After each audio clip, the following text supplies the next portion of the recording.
PM Narendra Modi और अमित शाह का विपक्ष पर किस तरह से निशाना है और उसके साथ साथ कई मुद्दों को लेकर सवाल उठाए गए हैं, जमकर घेरने की कोशिश की गई है। विपक्षी पार्टियों पर भारतीय जनता पार्टी लगातार कटाक्ष कर रही है और इससे पहले कल आपने देखा महाराष्ट्र के अंदर किस तरह से प्रधानमंत्री ने अपनी बात को रखा, कांग्रेस पार्टी को पूरी तरह से घेरने की कोशिश हुई और उनके साथ साथ यहां पर महा विकास अघाड़ी पर भी कई तरह के सवाल दाग दिए। लेकिन उस बीच में विनोद जी, जिस तरह से अमित शाह और नरेंद्र मोदी जम्मू कश्मीर की बात को भी सामने रख रहे थे, 370 को लेकर भी उन्होंने बात को गिनाया। बिल्कुल आशा, आपने बिल्कुल ठीक कहा कि जिस तरीके से आजादी के बाद महात्मा गांधी कांग्रेस को खत्म करना चाहते थे।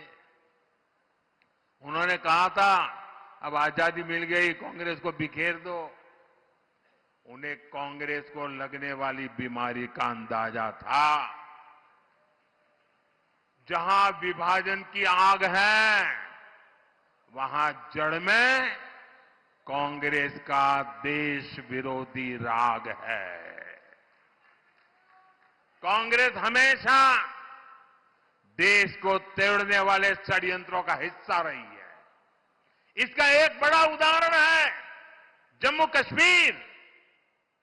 कांग्रेस ने कश्मीर को आर्टिकल 370 के जरिए देश की मुख्य धारा से अलग किया। कांग्रेस ने कश्मीर में बाबा साहब आंबेडकर का संविधान 75 साल तक लागू नहीं होने दिया।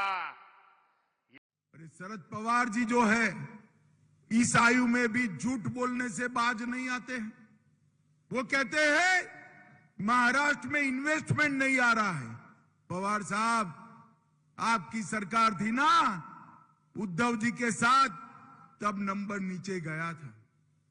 हमारी एकनाथ शिंदे और देवेंद्र जी की सरकार आने के बाद 2 साल से भारत में सबसे ज्यादा विदेशी निवेश किसी एक राज्य में आ रहा है तो हमारे महाराष्ट्र के अंदर आ रहा है। महाराष्ट्र और हमारे अतुल बाबा मांगने में थोड़ा दिल कमजोर रखते हैं। बहुत भले आदमी हैं, पढ़े लिखे आदमी हैं। वो जीआईडीसी की बात कर रहे हैं।